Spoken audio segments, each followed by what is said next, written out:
இந்த விஷயம் பேசுறதுக்கு முன்னாடி எனக்கு நானே பார்த்தீங்கன்னா கொஞ்சம் எனர்ஜி ஏற்றிக்கணும். இது எப்படி எனக்கு சொல்கிறதுன்னு கூட புரியல கைஸ். இவ்வளோ டைரெக்டாக போட்டுதாகிறாங்க.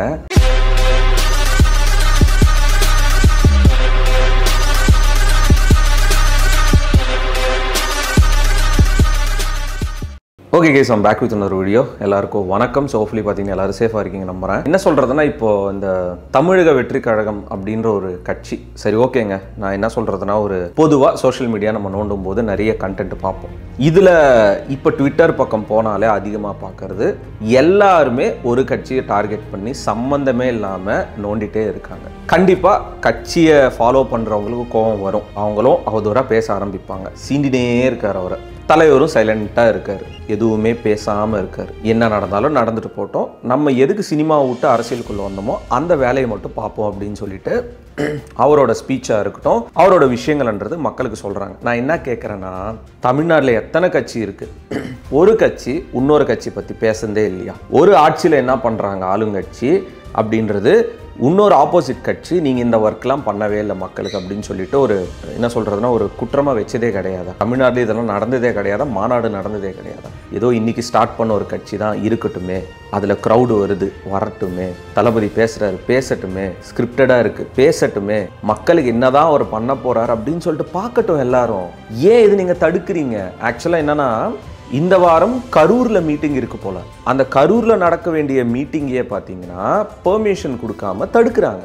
இங்கே நீங்கள் வரக்கூடாது அப்படின்னு சொல்லிட்டு ஒரு கட்சியை. இது எந்த வகையில் ஒரு ஜனநாயக நாட்டில் இது எந்த வகையில் ஒரு நியாயம் தான் நான் கேட்குறேன். இப்போ கூட ரீசெண்டில் கரூரில் ஒரு மீட்டிங் நடந்தது, ஒரு பெரிய கட்சியோட ஒரு மீட்டிங். அந்த மீட்டிங் பற்றி தான் ப்ரொமோஷன் வீடியோவாக போட்டுகிட்டே இருந்தாங்க. அப்படி சுற்றி இப்படி சுற்றி எனக்கும் ப்ரொமோஷனுக்கு கால் பண்ணியிருந்தாங்க. நம்ம ஒரு வீடியோவும் பண்ணியிருந்தோம். நம்ம அதில் ஹார்ம்ஃபுல்லாகவும் நம்ம எதுவுமே அதில் பேசலை. ஒரு விஷயத்தை நான் மக்களுக்கு அதில் புரிய வச்சேன். நான் என்ன சொல்கிறேன்னா, உங்கள் கட்சி இங்கே ஜெயிக்கணும், உங்கள் கட்சி ஜெயிக்கணும், எங்கள் கட்சி ஜெயிக்கணும் அப்படின்னு இல்லாமல் மக்களுக்கு ஆக்சுவலாக என்னென்ன இங்கே இல்லை, மக்களுக்கு என்ன பண்ணணும் அதை பற்றி நீங்கள் ஒரு ஸ்டேஜில் பேசுனீங்கன்னா, நீங்கள் என்னதான் ஆப்போசிட் கட்சியாக இருந்தாலும் ஒரு ஜென்ரலான ஆடியன்ஸ் பார்க்கும்போது பிடிக்கும். எத்தனை பேர் தான் சேர்ந்து நீங்கள் டிவிகேவை தாக்குவீங்க? எத்தனை பேர் சேர்ந்து நீங்கள் டிவிகேவை தாக்குவீங்க? ஒரு வாட்டி ஸ்க்ரோல் பண்ண இந்த சாட்டை தரமணி அவர் பேர் பார்த்தா எனக்கு எரிச்சல் மயிராகுது. சும்மா அணில் எனக்கு ஒன்றும் புரியல. என்ன நீ அப்படி புரட்சி பண்ணுற? உன்னெல்லாம் நம்பி அத்தனை பேர் ஃபாலோ பண்ணுறாங்க. ஒரு கட்சியில் இருக்கிற தலைவரியாக இருக்கட்டும், அந்த தொண்டர்களாக இருக்கட்டும், அவ்வளோ கேவலமாக பேசுகிறேன். நீ எந்த கட்சியில் இருக்குன்னு உனக்கு தெரியும் இல்லை? அவ்வளோ பேமெண்ட் வருதா உனக்கு? சீண்டினே இருக்கிறது. ஒரு கட்சிக்கு நீ விசுவாசமாக இருக்கல்லப்பா. சாட்டை துரமுறை உன் பேர் கூட என் வாயில வரல. மிஸ்டர் சாட்டை அவர்களே, ஒரு கட்சிக்கு நீ விசுவாசமாக இருக்கல்ல, அந்த கட்சிக்கு மட்டும் நீ வேலை செஞ்சா நல்லா இருக்கும். எனக்கு தெரிஞ்ச அந்த கட்சி பற்றி நீ ஹைலைட்டாக பேசணும். ஆனால் நீ என்ன தெரியுமா பண்ணுற? இன்டைரக்டாக டிவிகேக்கு ப்ரமோஷன் தான் பண்ணுற. மக்களுக்கு எல்லாருக்குமே இங்கே புரிஞ்சிருச்சு, யார் என்ன பேசினாலும் தமிழக வெற்றி கழகம் ஒரு நல்ல கட்சியாக இப்போ இருக்குது அப்படின்னு சொல்லிட்டு ஒட்டுமொத்த தமிழ்நாடுக்கு தெரிஞ்சிருச்சு. இங்கே 4 பேர் வந்து அந்த கட்சியை அவதூறாக பேசி, கேவலமாக பேசி, ட்ரோல் பண்ணி ஒரு மாதிரி பேசினாலும் மக்கள் பார்த்தீங்கன்னா உஷாராயிட்டாங்க. கட்சி தலைவர்கள், அடுத்த கட்சி தலைவர்கள், தளபதி அவர்கள் டிவிகே கட்சியில் ஒரு மாநாடுக்கு போகும்போது, ஒரு திருச்சிக்கோ எங்கேயோ போகும்போது இப்போ இருக்கிற ஆட்சியில் இருக்கிற பிழைகள்லாம் அவர் சொல்கிறாரு ஒரு லிஸ்ட்டு வச்சு. அதில் எது கரெக்டு எது தப்பு அப்படின்றது பார்த்தீங்கன்னா, நீங்கள் ஒரு நார்மலான ஒரு செயலில் அது நீங்கள் சொன்னீங்கன்னா அப்ரிஷியேட் பண்ண வேண்டிய ஒரு விஷயம். ஏன் அஃபென்ஸ் ஆகுறீங்க? அந்த கிருஷ்ணமூர்த்தி அப்படின்னு சொல்கிற ஒருத்தர் இருக்கார். எனக்கு தெரியல, ஆக்சுவலாக அவர் கல்யாணம் ஆகிட்டு குழந்தைங்களாம் இருந்தாங்கன்னா வீட்டில், அந்த பசங்களும் இவர் மாதிரி தான் வளருவாங்க போல். ரொம்ப ரொம்ப ரொம்ப பர்சனல் அட்டாக்காக பார்த்தீங்கன்னா தளபதி விஜய் பண்ணுறாரு. சரி ஓகே, இப்போ தான் அவர் அரசியலுக்குள்ளே வந்தார். ஒரு கூத்தாடி அரசியலுக்குள்ளே வந்து இவ்வளோ க்ரௌடு வர்றதுக்கு வைத்தெரிச்சல் நான் கேட்குறேன். நீ மரியாதை இல்லாமல் வாடா போடான்னு பேசும்போது, இப்படி ஒரு விஷயத்தை நான் சொல்லும்போது எனக்கு மைண்டில் என்ன தெரியுமா தோணுது?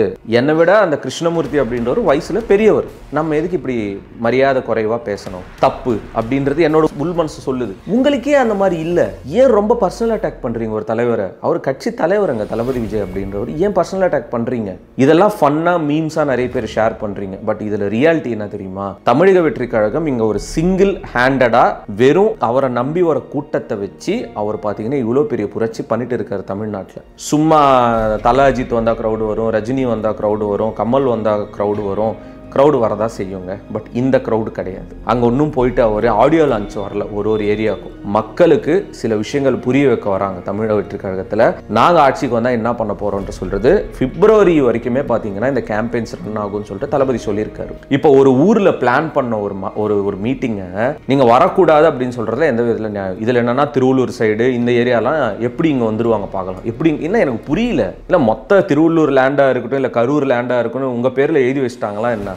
இது ஜனநாயகமான ஒரு நாடு. இது யாருக்கு வேணாலும் கருத்து வேறுபாடு இருந்தால் பேசலாம். ஒருத்தரை பர்சனல் அட்டாக் பண்ணுற வரைக்கும் அது தவறே கிடையாது. ஆனால் எப்போ பர்சனல் அட்டாக் பண்ண ஸ்டார்ட் பண்ணிட்டீங்களோ அப்போவே விழுந்துட்டீங்க, அவ்வளோதான். ஏன்னா மக்கள் எல்லாமே சோஷியல் மீடியாவில் பார்க்குறாங்க. இப்போலாம் என்ன சொல்கிறதுனா ஒரு பாட்டி கொய்யாக்கா வைக்கிறாங்கல்ல, அவங்களே ஃபோன்பே வச்சுருக்காங்க, அவங்களே யூடியூப் பார்க்குறாங்க. அப்படி இருக்கும்போது என்னென்ன நீங்கள் பண்ணுறீங்கன்றது புரிஞ்சிக்கிற அளவுக்கு மக்களுக்கு அறிவு இருக்குது. ஒரே ஒரு கட்சியை ஏன் இத்தனை பேர் தாக்குறாங்க அப்படின்னு சொல்லிட்டு அவர் இன்னும் ஆட்சிக்கே வரல. இப்போ தானே கட்சி ஸ்டார்ட் ஆயிருக்குன்னு நாங்கள் இத்தனை வருஷமாக இருக்கோம், நாங்கள் இத்தனை வருஷமாக இருக்கோம், நீ வந்து டக்குன்னு தூக்கின்னு போயிடுவேன். அப்போ இங்கே சேருக்கு தான் பிரச்சனை. மக்களோட பிரச்சனை உங்களுக்கு பிரச்சனையே கிடையாது. சேருக்கு தான் பிரச்சனை.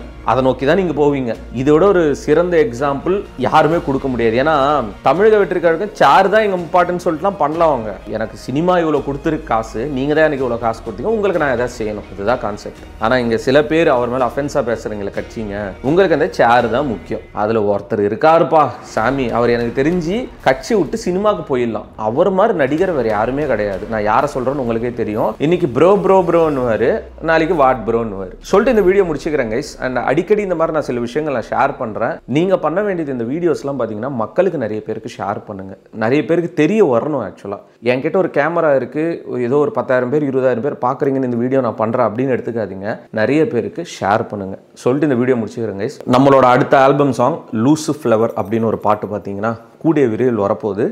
Stay tune for it. Promo எல்லாமே நம்ம சேனலில் போட்டுருவேன். இனிமேல் ரெகுலராகவும் வீடியோஸ் வந்துடும். Stay tune. Peace out and stay safe.